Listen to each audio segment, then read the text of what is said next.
Hello movie lovers, আশা করি সবাই বেশ ভালো আছেন। দক্ষিণ কোরিয়ার মাটির নিচ দিয়ে প্রায় 12,000 কিলোমিটার লম্বা ইন্টারন্যাশনাল তেল সাপ্লাই লাইন আছে, যেটা দিয়ে প্রতিদিন মিলিয়ন মিলিয়ন লিটার তেল সাপ্লাই হয়। আর আজকের মুভিতে আমরা দেখব কিভাবে একদল চোর দক্ষিণ কোরিয়ার এই তেল সাপ্লাই লাইন ছিদ্র করে সেখান থেকে তেল চুরি করে এবং এক পর্যায়ে তারা কয়েক হাজার লিটার তেল একসাথে চুরি করার মিশনেও নামে। তো কিভাবেই বা চোরেরা তেল চুরি করে আর কিভাবেই বা এরপর তারা একটা বড় মিশনের প্ল্যান করে, তার সবকিছুই জানব 2021 সালে মুক্তি পাওয়া কোরিয়ান থ্রিলার মুভি পাইপলাইন থেকে। মুভিটিতে এত পরিমাণ টুইস্ট রয়েছে যে আপনি কনফিউজড হয়ে যাবেন ঘটনা কোন দিক থেকে কোন দিকে যাচ্ছে। তো চলুন শুরু করা যাক। মুভির শুরুতে আমরা একটা তেল চুরির ঘটনা দেখতে পাই, যেখানে স্ট্র নামের এক লোকের কাছে একজন ড্রিলার আসে তার তেল চুরিতে হেল্প করতে। সাধারণত পাইপলাইনগুলোতে ছিদ্র করতে দক্ষ ড্রিলার প্রয়োজন হয়, কারণ এই লাইনগুলি খুবই মোটা থাকে আর প্রচণ্ড তেলের প্রেশার থাকায় প্রয়োজনের অধিক ড্রিল করলে বিস্ফোরণ ঘটার সম্ভাবনা থাকে। স্ট্র তাই তার কাজের জন্য কোরিয়ার সবথেকে দক্ষ ড্রিলার ড্রিল বিটকে ভাড়া করে, কিন্তু স্ট্র তখনও জানত না যে তার কাছে যে এসেছে সে আসল ড্রিল বিট না। যাই হোক, সেই ড্রিলার স্ট্রয়ের দেখানো লোকেশনে গিয়ে ঘড়িতে 3 মিনিট টাইমার সেট করে ড্রিল করতে থাকে। আসলে নির্দিষ্ট পাইপলাইন দিয়ে দিনের একটা নির্দিষ্ট সময়ে তেল সাপ্লাই করা হয়, তাই চোরদের সেই নির্দিষ্ট সময়ের আগেই ড্রিল করতে হয়। তো সেই ড্রিলার যখন ড্রিল করতে থাকে তখন প্রয়োজনের অধিক ড্রিল করায় তার মেশিন ভেঙে যায় এবং পাইপের প্রেসারে সেখানে আগুন ধরে যায়। আগুন ধরার ঠিক আগ মুহূর্তে স্ট্র আর তার সঙ্গীরা পালিয়ে যেতে পারলেও সেই ড্রিলারের পায়ে আগুন ধরে, আর এর কিছুক্ষণ পরেই সেখানকার পাইপলাইনটি বিস্ফোরিত হয়ে যায়। এখান থেকে সিন শিফট হয়ে আমরা আসল ড্রিল বিটকে দেখতে পাই। সে একটা কারখানায় ঝালাইয়ের কাজ করছিল। তো কাজ শেষে সে একটা টাকার ব্যাগ তার গাড়িতে রেখে গাড়ি নিয়ে বেরিয়ে পড়ে। এদিকে যে এলাকায় পাইপলাইন বিস্ফোরিত হয়েছিল সেখানে পুলিশের কয়েকটা ইউনিট এসে অভিযান চালাতে থাকে। সেখানে থাকা পুলিশদের মধ্যে আমরা ডিটেকটিভ চোকেও দেখতে পাই। তারা সেখানে অভিযান চালিয়ে একটা ড্রিল মেশিনের ভাঙা মাথা উদ্ধার করে। সেটা দেখে চো সন্দেহ করে যে এখানে হয়তো ড্রিল বিট এসেছিল, কারণ একমাত্র ড্রিল বিটই এই ধরনের ড্রিল মেশিন ব্যবহার করে। তো চো তার সহকারী সাঙ্গুকে বলে, ডিটেকটিভ টিমে থাকা অবস্থায় আমি একবার ড্রিল বিটকে ধরেছিলাম। তেল চোরেরা তাকে গড অফ ড্রিল বলে ডাকে। অন্যদিকে আমরা চোরদের দলের আরেক সদস্য ডাংকে দেখতে পাই। ডাং তার একটা ময়লার গাড়িতে পানি ভরছিল। তখনই সেখানে স্ট্র চলে আসে এবং ডাংকে মারতে থাকে। স্ট্র তাকে বলে যে আমি তোমাকে টাকা দিয়েছিলাম ড্রিল বিটকে আনবে বলে, অথচ তার বদলে তুমি একজন ফ্রডকে দিয়েছ আমার কাজ করতে। ডাং তখন বলে ড্রিল বিট তার প্রতিটা কাজের জন্য 200 মিলিয়ন উন নেয়, আর এই জন্য আমি সস্তায় একজনকে ভাড়া করেছি। এখানে বলে রাখা ভালো যে দক্ষিণ কোরিয়ার টাকাকে উন বলা হয় এবং এই উনের মান বাংলাদেশি টাকার থেকে অনেক কম। বাংলাদেশি 1 টাকার সমান দক্ষিণ কোরিয়ার প্রায় 12 উন। তো স্ট্র তখন ডাংকে বলে তুমি যে করেই হোক ড্রিল বিটকে আমার কাছে নিয়ে আসবে, আমি তাকে দিয়ে এই কাজ করাবো।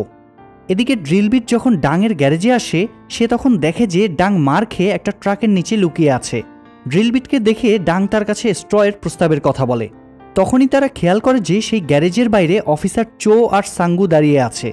চো তাদের কাছে এসে বলে রিসেন্টলি একটা তেল চুরির ঘটনা ঘটেছে, তাই সন্দেহভাজন হিসেবে তোমাদের চেক করতে এসেছি। তেল চুরির সময় চোর তার পায়ে আগুন লাগিয়ে ফেলেছিল, আমার দেখতে হবে তোমাদের পায়ে কোনো পোড়া দাগ আছে কিনা।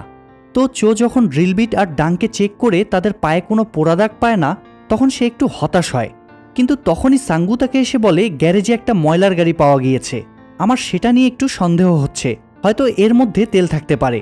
সাঙ্গুর কথা শুনে চো সেখানে দৌড়ে যায়, কিন্তু গাড়িতে কোনো রকম তেল তো পাই না, উল্টো ময়লা পানিতে তার গোসল হয়ে যায়। অফিসে ফিরে চো তার সিনিয়র অফিসারকে বলে সে রিসেন্টলি ঘটে যাওয়া তেল চুরির একটা হিন্ট পেয়েছে। সে অফিসারকে আরও বলে আমাদের পাশের এরিয়াতেই হুনাম আর গ্যাংবু নামের দুটো জায়গায় তেলের লাইন একত্রে মিলিত হয়েছে। আমার ধারণা চোরেরা সেই এলাকা টার্গেট করে পরবর্তী চুরি করবে। কিন্তু অফিসার চো এর কথায় তার সিনিয়র কোনো রকম পাত্তাই দেয় না। চো তখন তার সহকারী সাঙ্গুকে বলে আমি পাশের এরিয়ার পরিত্যক্ত বিল্ডিংগুলোতে তল্লাশি চালাবো, হয়তো সেখানে কোনো কিছু একটা পাবো। অন্যদিকে ড্রিল বিট ডাংয়ের দেওয়া ডিল নিয়ে স্ট্রয়ের সাথে দেখা করে। স্ট্র তাকে নতুন আরেকটা পাইপলাইন দেখিয়ে সেটাতে ড্রিল করতে বলে। সে ড্রিল বিটকে জিজ্ঞেস করে যে তুমি এত টাকা কেন নাও। উত্তরে ড্রিল বিট বলে পৃথিবীতে কোনো ভালো কাজ সস্তায় হয় না। এরপর সে তার দক্ষতা দিয়ে পাইপে ড্রিল করতে থাকে, কিন্তু পরিপূর্ণ ছিদ্র হওয়ার আগেই সে ড্রিল থামিয়ে দেয়। এটা নিয়ে স্ট্র তাকে কথা শোনালে সে জানায় পাইপটি মোট 14 মিলিমিটার মোটা, আমি 13 মিলিমিটার ছিদ্র করেছি, বাকিটা তেলের প্রেসারে ভেঙে যাবে। স্ট্র তখন অবাক হয়ে খেয়াল করে ড্রিল বিটের কথা মতো তেলের প্রেসারে বাকিটা ভেঙে গিয়েছে। স্ট্র ডিল অনুযায়ী ড্রিলবিটকে 200 মিলিয়ন উন বুঝিয়ে দেয় এবং আরেকটা বড় কাজের প্রস্তাব দেয়। সে ড্রিলবিটকে বলে, আমার পরিচিত একজন বিজনেসম্যান আছে যে তোমাকে বড় একটা কাজ দেবে, তুমি তার সাথে দেখা করো। ড্রিলবিট তখন স্ট্রয়ের কাছ থেকে ঠিকানা নিয়ে জিওন নামে সেই বিজনেসম্যানের সাথে দেখা করতে যায়। জিওন ড্রিলবিটকে বলে, আমি প্ল্যান করেছি হুনাম এবং গ্যাংবুয়ের দুটো পাইপ যেখানে যুক্ত হয়েছে সেখানে ছিদ্র করব। তাতে করে কয়েক হাজার লিটার গ্যাসোলিন একসাথে চুরি করা যাবে। আর দূরে যে পুরনো তেলের খনি দেখছো সেখানে এই তেলগুলো জমা করব। এই তেলের খনিটা আগামী 50 দিনের মধ্যে ভেঙে ফেলা হবে, তাই 30 দিনের মধ্যেই আমাদের কাজ শেষ করতে হবে। ড্রিলবিট তখন বলে, তোমার কাজ হয়ে যাবে, তবে তার জন্য একটা দক্ষ টিম লাগবে আর আমাকে মোট 1 বিলিয়ন উন দিতে হবে, আর অ্যাডভান্স হিসেবে কাজের আগেই 500 মিলিয়ন উন দিবে। জিওন তার কথায় রাজি হয় এবং হোটেল ক্যাপিটালে তাদের কাজের ব্যবস্থা করে দেয়। এই হোটেলের আন্ডারগ্রাউন্ড থেকে সহজেই খোদাই করে তেলের পাইপের কাছে যাওয়া যাবে। ড্রিলবিটের দলে মুভির শুরুতে দেখা সেই ড্রিলারও যুক্ত হয়, তবে সে এই দলে যুক্ত হয় ওয়েল্ডার হিসেবে। দলে বিগ শাবল এবং মিস্টার না নামের আরও 2 জন যুক্ত হয়। পাশাপাশি তাদের পর্যবেক্ষণ এবং পুলিশ এলে সিগন্যাল দেওয়ার জন্য হোটেলের বুথে কাউন্টার নামেও একজন থাকে। তো স্ট্রয়ের কাছ থেকে অ্যাডভান্স বুঝে পাওয়ার পরে সবাই তাদের ফোন জমা দেয় এবং কাজে লেগে পড়ে। ড্রিলবিট সবাইকে তার প্ল্যান বলে এবং কোন দিক দিয়ে খোদাই করতে হবে সেটাও বলে দেয়। মিস্টার না প্রথমে ড্রিলবিটের কথা একটু অস্বীকৃতি জানালেও পরে রাজি হয়। তো কাজ করতে করতে না দেখে যে তাদের তৈরি করা সুড়ঙ্গের একটা অংশ অনেকটা ভঙ্গুর। ওয়েল্ডার তখন বারবার সবাইকে বলতে থাকে যে চলো আমরা এই কাজ ফেলে পালিয়ে যাই, কিন্তু ড্রিলবিট তখন তাকে ধমকায় এবং বলে ভঙ্গুর অংশে সাপোর্ট বাড়িয়ে দিয়ে কাজ চালিয়ে যাও।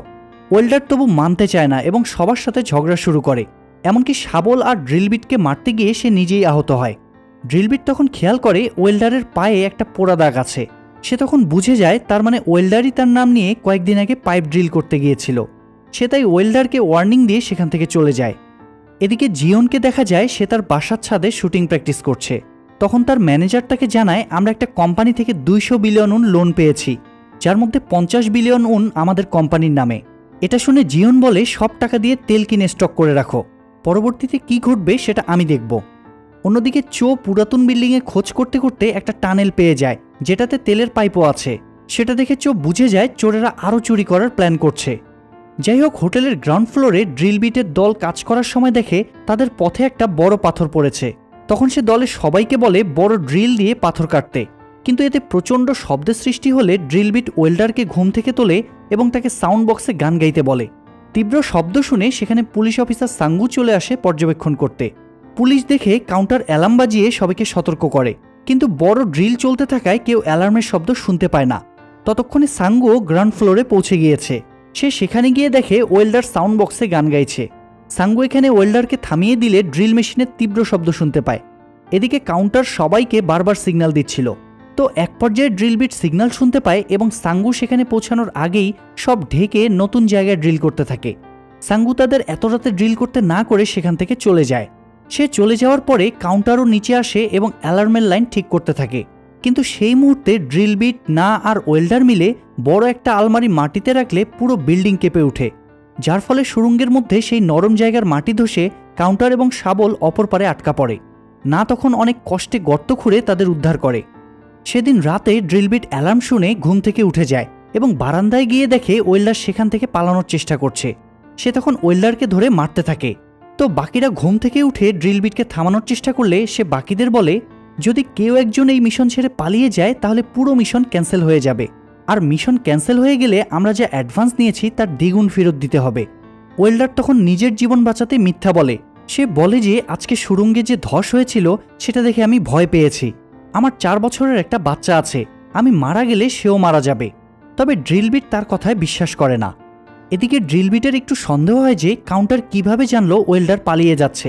সে তখন কাউন্টারের ওখানে গিয়ে খোঁজ নেয় এবং অনেকগুলো সিসিটিভি মনিটর দেখতে পায়। ড্রিলবিট বুঝতে পারে কাউন্টার তাদের সবার উপর সবসময় নজর রাখছে। তখনই সেখানে জিওনও চলে আসে এবং সে ড্রিলবিটকে এই বলে ওয়ার্নিং দেয় যে আগামী 10 দিনের মধ্যে যদি তুমি তোমার কাজ শেষ না করো তাহলে তোমাদের সবাইকে আমি মেরে ফেলবো, আর এই 10 দিনে যেন তোমাদের কেউ পালানোর চেষ্টা না করে। জিওন এরপর পালানোর শাস্তি হিসেবে ওয়েল্ডারকে ওয়াটার ট্রিটমেন্ট দেয়। এরপর তাকে বলে, যদি আমার কথা মতো চলো তাহলে তোমাকে ছেড়ে দিব এবং একই সাথে 100 মিলিয়ন উন দেব। পরদিন সকালে জিওনের ম্যানেজার তাকে এসে জানায়, আমরা যে তেল কিনে স্টক করে রেখেছিলাম তার দাম অনেক কমে গিয়েছে, আমাদের 20 বিলিয়ন উনের লস হয়েছে। উত্তরে জিওন বলে, চিন্তা করো না, খুব শীঘ্রই এই লসের টাকার দ্বিগুণ আমাদের লাভ হবে। সিন শিফট হয়ে দেখা যায় চো তার দল নিয়ে ড্রিলবিটদের ধরার আশায় সবখানে অভিযান চালাতে থাকে। তো কাছে একটা মাঠের মধ্যে তারা মেটাল ডিটেক্টরে সিগন্যাল পায়। এদিকে ড্রিলবিটরা নিচে তখনও খোদাইয়ের কাজ করে যাচ্ছে। সেখানে নাকে দেখা যায় সে কাজের মধ্যে ঘন ঘন পেন কিলার খাচ্ছে। এটা দেখে শাবল তাকে জিজ্ঞেস করলে সে বলে, আমার ক্যান্সার আছে, তাই আমাকে এই পিলগুলো খেতে হয়। এদিকে মেটাল সিগন্যাল পেয়ে চো যখন ক্রেন দিয়ে সেই জায়গা খোদাই করা শুরু করে, তখনই কাউন্টার সেটা দেখে নিচে সিগন্যাল পাঠায়। সিগন্যাল পেয়ে সবাই সেখানকার সব লোহার জিনিসপত্র সরিয়ে ফেলে। তবে তাড়াহুড়ায় সেখানে একটা গ্যাস লাইন লিক হয়ে যায়, যেটা থেকে গ্যাস বের হওয়ার ফলে ড্রিলবিট অজ্ঞান হয়ে যায়। তখন না একটা গ্যাস মাস্ক পরে ড্রিলবিটকে উদ্ধার করে আনে। ডিটেকটিভ চোরা ক্রেন দিয়ে খোদাই করতে করতে নিচে একটা গ্যাস লাইন দেখতে পায়। এটা দেখে তারা মনে করে যে লোহার গ্যাস লাইন থাকায় হয়তো মেটাল ডিটেক্টর সিগন্যাল দিয়েছে। ডিটেকটিভ চো তাই খোদাই থামিয়ে দিতে বলে। অন্যদিকে হুট করে অজ্ঞান হয়ে পড়ায় ড্রিলবিট পেটের কাছে প্রচণ্ড আঘাত পায়, তাই শাবল তাকে ব্যান্ডেজ করে দিতে থাকে। মিস্টার না তখন ড্রিলবিটকে বলে, আমাকে 2 ঘন্টার জন্য একটু ছুটি দাও। কাছেই একটা হাসপাতালে আমার স্ত্রীর অপারেশন হওয়ার কথা, আমি তার জন্য এই কাজ করতে এসেছি। আমি শুধু তাকে টাকাটা দিয়েই চলে আসব। না এর কথা শুনে ড্রিলবিট রাজি হয়। তখন ওয়েল্ডারও তার পায়ের ক্ষতর কথা বলে ড্রিলবিটের সাথে যেতে চায়। তো তাদের দুইজনকে নিয়ে ড্রিলবিট যখন হোটেলের নিচে একটি টানেলের মধ্য দিয়ে যাওয়ার জন্য রাস্তা তৈরি করছিল, তখন কাউন্টার তাদের নিষেধ করে। কিন্তু কাউন্টারের কথা ড্রিলবিট না শুনলে সে তাদের বাঁচাতে সিসিটিভি ক্যামেরায় আগের ফুটেজ সেট করে দেয়, যার ফলে জিওন দেখে যে সবাই ঠিক মতো কাজ করছে। ড্রিলবিট যখন না এবং ওয়েল্ডারকে নিয়ে টানেল দিয়ে যাচ্ছিল, তখন একটা জায়গায় এসে না তাদের বলে যে এই জায়গাটা আমেরিকানরা ইউজ করত। এই দেয়ালের ঠিক অপর পাশেই তেলের পাইপলাইনগুলো আছে। যাই হোক, এরপর তারা একটা ম্যানহোল দিয়ে উপরে উঠে যায়। কিন্তু না তার বাসায় ফিরে দেখে তার স্ত্রী অনেক আগেই মারা গিয়েছে। কাঁদতে কাঁদতে না তখন ড্রিলবিটের সাথে হোটেলে ফিরে আসে, কিন্তু ওয়েল্ডারকে তারা হসপিটালে ভর্তি করে রেখে আসে। হোটেলে ফিরেই ড্রিলবিট দেখে স্ট্র তার দলবল নিয়ে সেখানে তার জন্য অপেক্ষা করছে। তারা সেখানে কাউন্টারকেও ধরে নিয়ে আসে। জিওন তখন সেখানে এসে বলে, যত দ্রুত সম্ভব কাজ শেষ করো, না হলে তোমাদের সবগুলোকে গুলি করে মারব।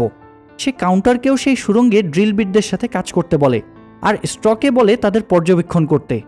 তো কাজের এক পর্যায়ে না প্রচণ্ড অসুস্থ হয়ে পড়লে ড্রিলবিট তাকে হসপিটালে নিয়ে যাওয়ার কথা বলে। তবে স্ট্র তাদের হসপিটালে যাওয়ার পারমিশন না দিয়ে উল্টো নাকে মারতে থাকে। এটা দেখে বাকিরা সবাই ক্ষেপে যায় এবং তাদের সাথে স্ট্রয়ের দলের একটা ফাইট শুরু হয়। ফাইটের এক পর্যায়ে জিওনও সেখানে চলে আসে এবং সে প্রথমেই গুলি করে নাকে মেরে ফেলে।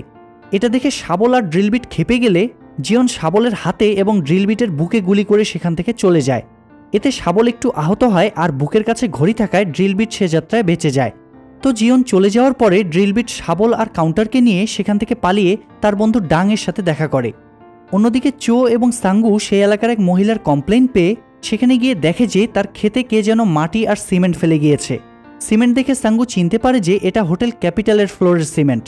তারা তখন ড্রিলবিটকে ধরার উদ্দেশ্যে হোটেল ক্যাপিটালে যায় এবং সেখানে গিয়ে নায়ের লাশের সাথে ড্রিলবিটদের কিছু সরঞ্জামও দেখতে পায়।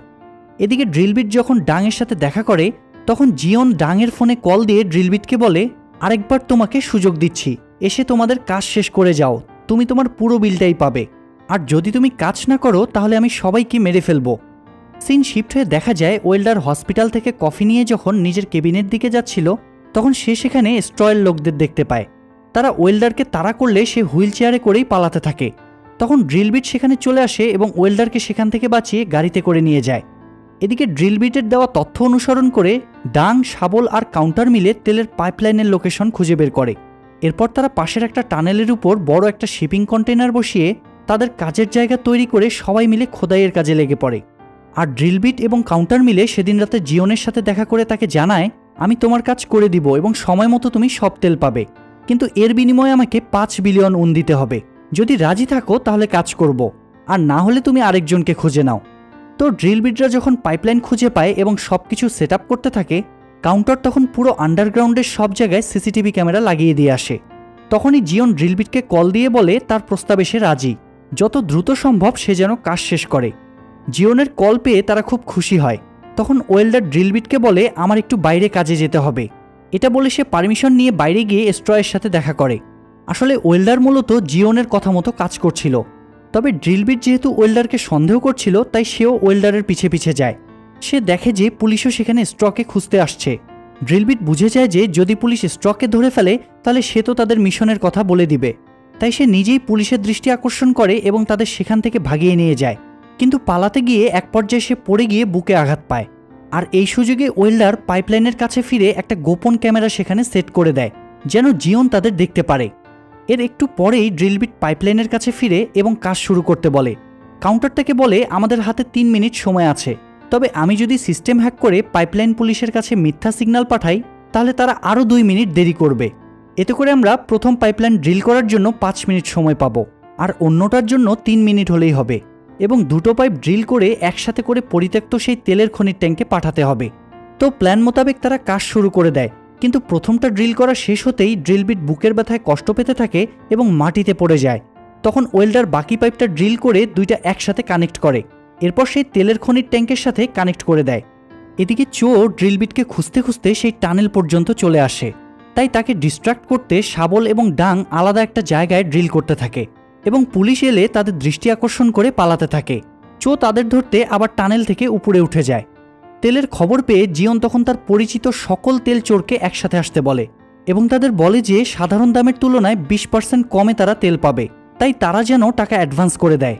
এদিকে ড্রিলবিট প্রথমে কিছু তেল সাপ্লাই দিয়ে পরে লাইন বন্ধ করে দেয়। সে জিওনকে বলে, আগে আমার টাকা পরিশোধ করো, তারপর বাকি তেল পাবে। এটা বলে ড্রিলবিট যখন বাকিদের খুঁজতে যায় তখন ওয়েল্ডার আবার তেলের লাইন চালু করে দেয়। একই সাথে সে চো এর ফোনে পাইপলাইনের দুটো ছবি পাঠায়। ড্রিলবিট ফিরে এসে ওয়েল্ডারের এই কাজ দেখে খেপে গিয়ে তাকে মারতে থাকে। এরপর বাকিরাও যখন সেখানে চলে আসে তখন ড্রিলবিট ওয়েল্ডারকে বলে, তুমি কি করে মিস্টার না এর খনির সাথে হাত মিলাচ্ছ, অথচ মিস্টার না মারা যাওয়ার সময় তোমার সন্তানের জন্য তার সব টাকা রেখে গিয়েছে। এটা শুনে ওয়েল্ডার অনুশোচনায় কাঁদতে থাকে। যাই হোক, জিওন ড্রিলবিটের সাথে দেখা করে বলে, আমি আগে সেই পাইপলাইন দেখতে চাই, এরপর তোমাকে টাকা দিব। তো পাইপলাইন দেখার পরে সবাই আবার যখন উপরের দিকে যাবে তখন জিওন দেখে সেখানে ওয়েল্ডারকে বেঁধে রাখা হয়েছে। এদিকে উপরে স্ট্রয়ের লোকেরা ড্রিলবিটের লোকদের মারতে আসে। এক পর্যায়ে তারা সবাই সেই কন্টেইনারে ঢোকে এবং শাবল আর কাউন্টার ম্যানহোলের গেট আটকে রাখে। বাকিরা কন্টেইনারে থাকা অবস্থায় ডাং ক্রেন দিয়ে সেই কন্টেইনার উল্টে দেয়। অন্যদিকে টানেলের মধ্যে জিওন তার দলবল নিয়ে আসে এবং ড্রিলবিটকে মারতে থাকে। তখন সেখানে ওয়েল্ডারও চলে আসে এবং তারা দুইজন মিলে জিওনের দলের সাথে ফাইট করতে থাকে। ফাইটের শেষ পর্যায়ে সেখানে চো চলে আসে। ড্রিলবিট তখন জিওনকে না মেরে বরং তাকে চো এর হাতে তুলে দিয়ে চলে যায়, আর ওয়েল্ডার আগেই উপরে এসে বাকিদের সাথে সেই 5 বিলিয়ন উন নিয়ে পালিয়ে যায়। কিন্তু ড্রিলবিট যখন উপরে আসে সে দেখে যে স্ট্র তার দলের সবাইকে আবার ধরে আটক করে ফেলেছে।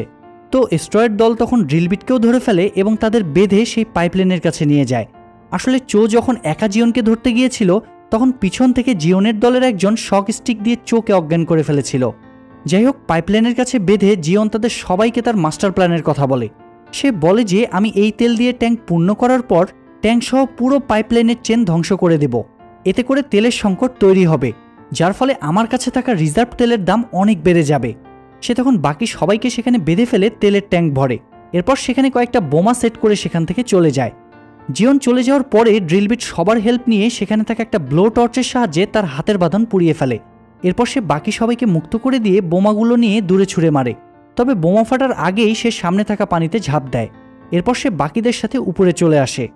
এদিকে জিওনের প্ল্যান মতো তেলের খনির ট্যাঙ্ক ভাঙলেও সেখানে আগুন ধরে না এবং নিচের পাইপলাইনও ব্লাস্ট হয় না। এটা দেখে সে শকড হয়ে যায়। সে দেখে যে চোর নিচে দাঁড়িয়ে বাকি পুলিশদের সাথে কথা বলছে, অথচ সে চোকে নিচে বেঁধে রেখে এসেছিল। জিওন বুঝে যায় সবাই কোনোভাবে সেখান থেকে বেরিয়ে এসেছে। এদিকে চো দেখে যে তেলের ট্যাঙ্ক থেকে তেলের বদলে পানি বের হচ্ছে। আসলে জিওন যখন পাইপলাইন চেক করে সেখান থেকে চলে এসেছিল তখন ওয়েল্ডার সেখানে গিয়ে তেলের লাইন বন্ধ করে পানির লাইন কানেক্ট করে দেয়। এরপর সে নিজেই দড়ির মধ্যে নিজেকে আটকে ফেলে অভিনয় করতে থাকে। জিওন সবকিছু জানতে পেরে রাগ হয়ে সেখানে আসে এবং তাদের মধ্যে আরও এক দফা ফাইট হয়। এক পর্যায়ে ড্রিলবিট জিওনকে ম্যানহোলের ঢাকনা দিয়ে মারতে চেষ্টা করলে সবাই তাকে থামিয়ে দেয়। এর মধ্যে সেখানে পুলিশের আরও লোক চলে আসে এবং সেটা দেখে ড্রিলবিটকে রেখে তার দলের বাকি সবাই সেখান থেকে পালিয়ে যায়। তবে পালিয়ে খুব একটা লাভ হয় না, কারণ জিওন এবং ড্রিলবিটের সাথে তারাও এক পর্যায়ে পুলিশের হাতে ধরা পড়ে। এখান থেকে সিন শিফট হয় 3 বছর পরে। সেখানে দেখা যায় ড্রিলবিট এবং তার দলের সবাই ছাড়া পেয়ে নিজেদের একটা সার্ভিস সেন্টার খুলেছে। চো সেখানে তাদের সাথে দেখা করতে আসে এবং নিচতলায় তাদের ড্রিল করতে দেখে আবারও সন্দেহ করে। তখনই সেখানে শাবল চলে আসে এবং হাতে একটা শাবল নিয়ে সবাইকে তাড়া করতে থাকে। আর এই দৃশ্যের মধ্য দিয়ে মুভিটি এখানেই শেষ হয়। মুভিটি ভালো লাগলে লাইক দিন এবং কমেন্ট করুন। আর সেই সাথে আজকে যারা আমাদের চ্যানেলের প্রথম কোনো ভিডিও দেখছেন তারা চ্যানেলটি সাবস্ক্রাইব করে বেল বাটনটি অল প্রেস করে রাখুন।